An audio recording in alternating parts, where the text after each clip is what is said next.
generation is revenue generation. When you look at the most NPs come from a nursing background. The majority of them have been a nurse for some time, so they're used to being on the cost side of the balance sheet, where they're a cost.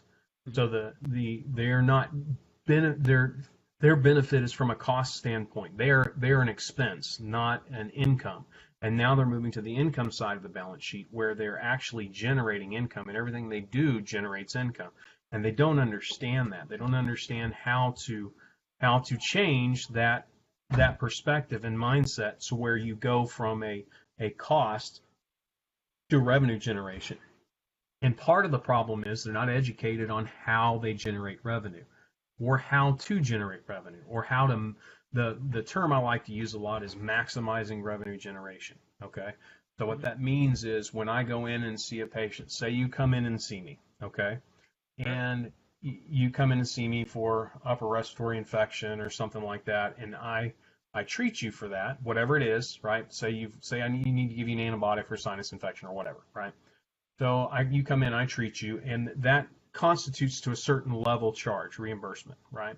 And when we talk about reimbursement and revenue generation, we talk about the lowest common denominator, which is Medicare, right? That's the lowest reimbursement, right? And the average reimbursement in an urgent care family practice is a 99213, which is depending upon, now it varies, the reimbursement amount there varies depending upon region, location, and it's actually defined by zip code, okay? But it averages about $55 per patient, okay? So if you have, sorry, my wife's kind of hollering at me, if you have a reimbursement at $55 per patient, and then you're a smoker, and I tell you to quit smoking, and I document that appropriately and bill that appropriately, what happens is you get an additional $18 per patient. Oh, wow. Okay, so if you document and bill it appropriately, you get extra money for that. Okay, so then instead of 55 per patient, now I'm sitting at 15, so 65, 70, 78 per patient, right?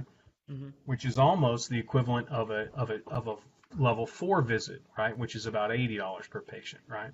So now instead of averaging out at a level 3 visit, I'm averaging out at a level 4 for 30% of my patients. On average, 30% of your volume is going to be smokers.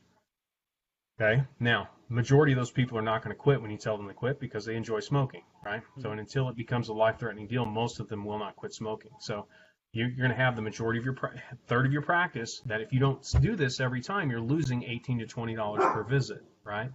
So that helps income over time. And if you're looking at the average person has, let me bust out my calculator so I can get the numbers right, about 5,000 patients a year, right? Sure. And then a third of that is about, is about 1,650, right? Times 18 is $30,000, $29,700 actually. There's $30,000 extra you can be generating in revenue that you're not if you don't do this. Okay. Got it. So, make sense? 100%. Now, question to that: in terms of billing appropriately, is that